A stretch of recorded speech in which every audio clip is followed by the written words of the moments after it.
वजीर दिफा ने तोपें अपने ही कप्तान पर चला दी। आपको वजीर आजम हमने बनवाया है, गैस बिजली हम पैदा करते हैं और पिस भी हम रहे हैं। आपका यही रवैया रहा तो वोट नहीं दे सकेंगे। हमाद अजहर के समझाने की कोशिश पर खटक ने झड़क दिया।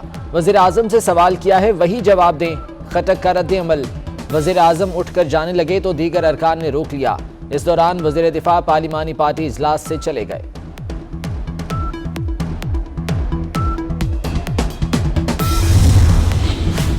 मुझे कोई ब्लैकमेल नहीं कर सकता, मेरे कारखाने हैं ना कोई कारोबार। वजीर आजम का परवेज खटक से मुकालमा। कहा मैं आपको रोज रोज बुलाकर वोट मांग रहा हूं, हर रोज IMF से कहता हूं टैक्स कम करें। अगर ब्लैकमेलिंग रही तो अपोजिशन को दावत देता हूं कि वो हुकूमत कर ले।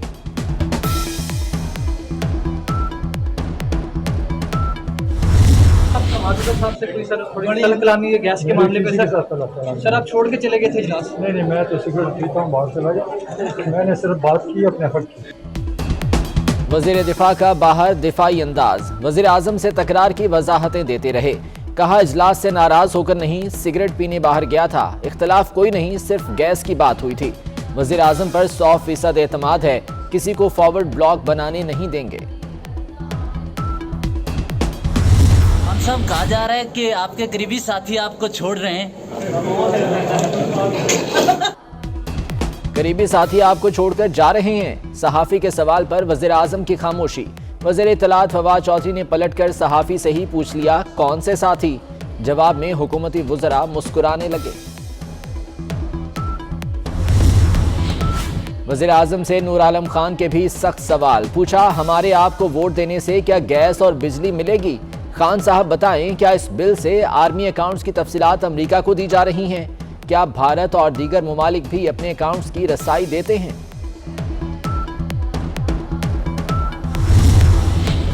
गैरत है बड़ी चीज जहाने तगोदौ में, पहनाती है दरवेश को ताजे सरेदारा। चौधरी सालिक हुसैन का ट्वीट। सीनियर सहाफी हामिद बीन ने रद्द-ए-अमल दिया। वाह चौधरी साहब वाह, आपने इमरान खान को अल्लामा इकबाल के एक शेर की क्या खूब याद दिलाई है।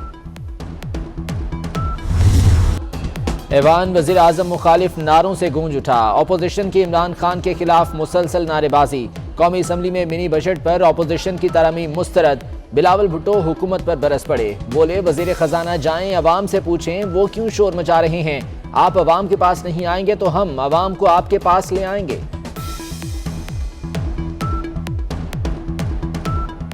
वज़ीर ख़ज़ाना साहब सवाल कर रहा था कि उसको समझ में नहीं आ रहा है कि इतना शोर क्यों हो रहा है, ये महंगाई और टैक्सेस का तूफान के बाद क्यों हो रहा है। जनाब स्पीकर साहब, हम आपका कराची का एड्रेस जानते हैं, हम आपसे रिक्वेस्ट करते हैं कि उसी कराची के शहरों में आप घूम फिरे, आवाम से पूछे कि मुआशी हालात कैसे हैं, वो क्यों शोर मचा रहे हैं। अगर आप ये कदम नहीं उठा सकते हैं तो जैसे मैंने कहा हम आपका एड्रेस जानते हैं, हम खुद पहुंचेंगे, कराची के अवाम लेकर आएंगे और आपको सुनाएंगे कि मुईशत के हालात ऐसे कैसे हैं। ये पहले जो लाए थे उनकी वजह से हम आ गए थे, जो लाते ना वही वापस ले जाते हैं। तो अभी जाने का इरादा है कि रहने का इरादा है? 5 साल बाद मेरे ख्याल से ले जाएंगे, लेकिन कभी पहले भी ले जा सकते हैं। अच्छा, उनका जब दिल चाहेगा ले जाएंगे। आपको आज ऐवान में कौन लाया? डॉक्टर आमिर लियाकत से सवाल। जो लाते हैं वही वापस ले जाते हैं। PTI रुकनी कौमी असम्बली का तंजिया जवाब। कहा जब दिल चाहेगा वो ले जाएंगे, हमें 5 साल से पहले भी ले जाया जा सकता है।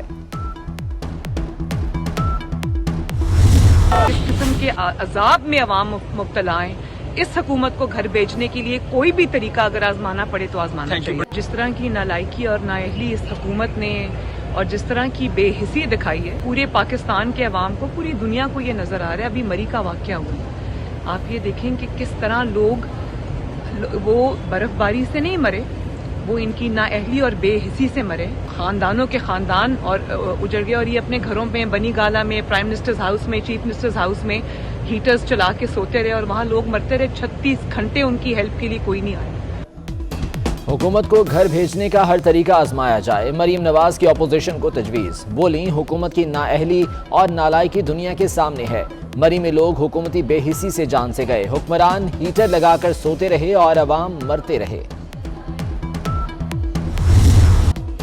इस्लामाबाद हाई कोर्ट ने NDMA को सानेह मरी का जिम्मेदार करार दे दिया। चेयरमैन से नीचे तक सबके सर शर्म से झुक जाने चाहिए। कमीशन का हर मेंबर इस वाक़े का जिम्मेदार है। खुदा न खास्ता अगर आपके बच्चे होते तो आप क्या करते, किसको जिम्मेदार ठहराते? 11 साल में ये नहीं बता सके कि मरी के लिए प्लान क्या है। चीफ जस्टिस के रिमार्क्स। वज़ीर आज़म को आइंदा हफ्ते नेशनल डिजास्टर मैनेजमेंट कमीशन का इजलास बुलाने का हुक्म।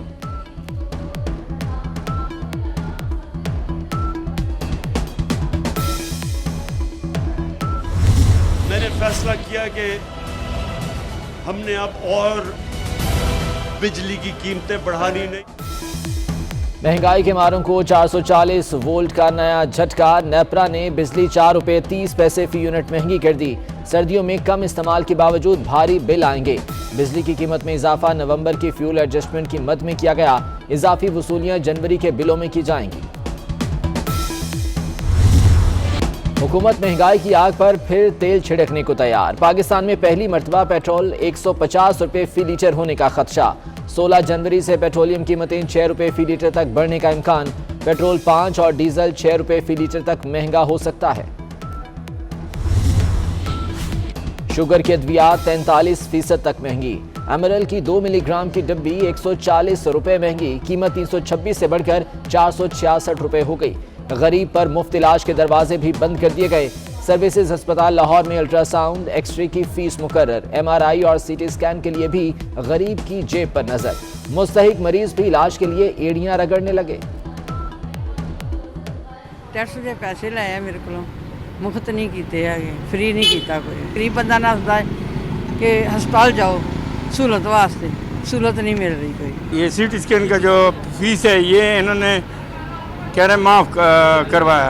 अभी जब आ जाए वो कह रहे कि भाई ये माफ़ नहीं है, फ्री नहीं है। The court sees that constitution is not being implemented in its true spirit. We are seeing that the governance is becoming too complicated, too expensive, and matters apparently seem to be not being handled in the same spirit as they are supposed to be handled. हुकूमत को जो करना चाहिए वो नहीं कर रही, वो काम नहीं हो रहे जो हुकूमत को करने चाहिए। Chief justice of Pakistan justice Gulzar Ahmed का तकरीब से खिताब। कहा अवाम मुश्किल हालात और मसाइल का सामना कर रहे हैं। बतौर चीफ जस्टिस आइन पर अमल कराना मेरी जिम्मेदारी है।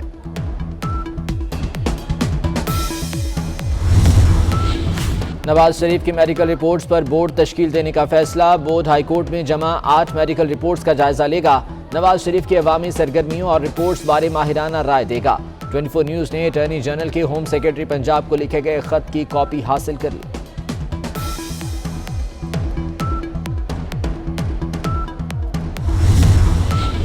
PTCL की बैनुल-अक़वामी सबमरीन केबल में खराबी। मुल्क में इंटरनेट की स्पीड मुतासिर। SMW4 में बहरे हिंद में एक मकाम पर खराबी पैदा हुई।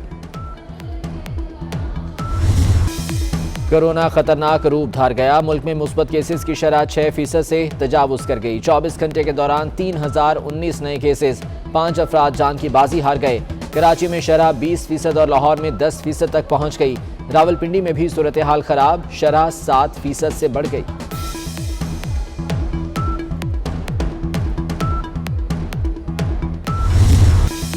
हरीम शाह मुश्किल में फंस गईं। FIA का बरतानवी नेशनल क्राइम एजेंसी को खत। टिकटॉकर के खिलाफ इंक्वायरी की सिफारिश। हरीम शाह की कानूनी गिरफ्त से बचने की कोशिश। वजाहती वीडियो अपलोड कर दी जिसमें एक शख्स ने कहा कि यह रकम हरीम की नहीं उसकी है। भारतीय रियासत आसाम के वज़ीर आला ने इस्लाम दुश्मनी की तमाम हदें पार कर दी। हेमंता शर्मा की तारीखी और मौजूदा मुसलमान शख्सियात का नाम मिटाने की धमकी। इंतहा पसंद वज़ीर आला की हज़रत निज़ामुद्दीन औलिया रहमतुल्लाह अलैह की शान में भी गुस्ताखी। भारत में कोई निज़ाम की तारीख नहीं पढ़ाएगा। यहाँ औरंगजेब, बाबर और अवैसी के लिए कोई जगह नहीं। हेमंता शर्मा की बदजुबानी।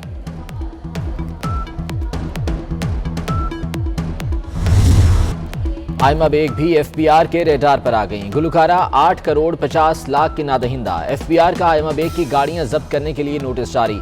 साइबर क्राइम केस में मीशा शफी के काबिल जमानत वारंट गिरफ्तारी जारी। अदालत ने 1 रोज़ा हाजिरी माफी की दरख्वास्त भी मुस्तरद कर दी।